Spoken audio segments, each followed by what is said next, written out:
Hi, I'm Ian from Go Outdoors, and in this video I'm going to show you how easy it is to pack away a big family tent. This is the Nadina 600 from Vango, which is a huge steel-poled family camping tent. I reckon about 15 minutes I can take this down and pack it away, and I'll show you a few tips on how to do that. So first of all, we're going to take down and tie up all the guy lines. Really important that you tie up your guy lines, because then when you take it out next time they're not all tangled up inside each other.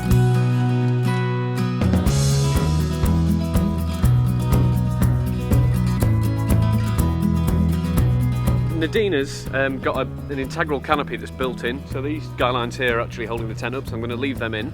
The next step is to remove all the tent pegs, but it's important that you leave in a few here and there at the front and back, because if it's windy you don't want your tent blowing around. It's a really nice sunny still day today, but that's what you should always do, because if you unpeg them all, gust of wind, your tent will be off down the campsite. So I've got my trusty peg puller. These are a great little essential item, because they mean you can easily hook a peg out without damaging the tent or without much effort. Okay, we're nearly ready to collapse the tent. A really important thing to do when you're taking the tent down is always leave all the doors and windows open, but don't roll them up. So undo all the doors, make sure they're unrolled. That means when you collapse the tent, air can escape. Common mistake people make is to leave all the doors shut, fills up with air, and then when you try and roll it, the air's got nowhere to escape. So I'm just going to nip inside and make sure all the doors and everything's unrolled. If they're rolled up, it forms quite a sort of stiff bit of fabric, which again, when you're rolling it, can make it a bit more difficult.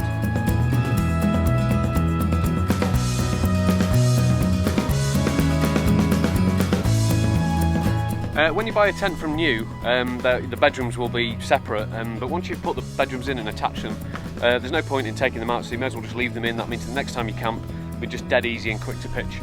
So I'm going to leave the bedrooms in.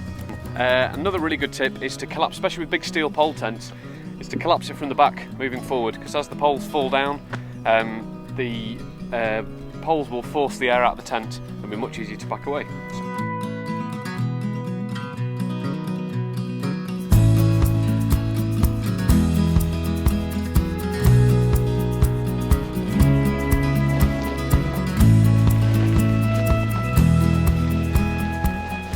Some tents have poles inside for hanging clothes on, like the Nadina 600. You should always remember to remove them before you collapse the tent.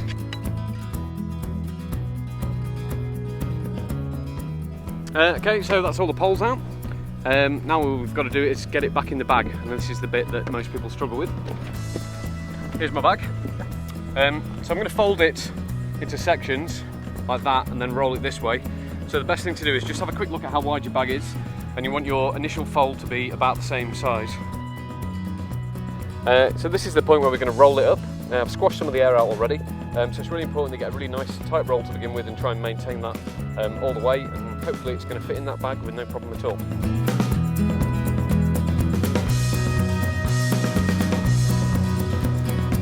Okay, so that's how you pack away a big steel pole family tent.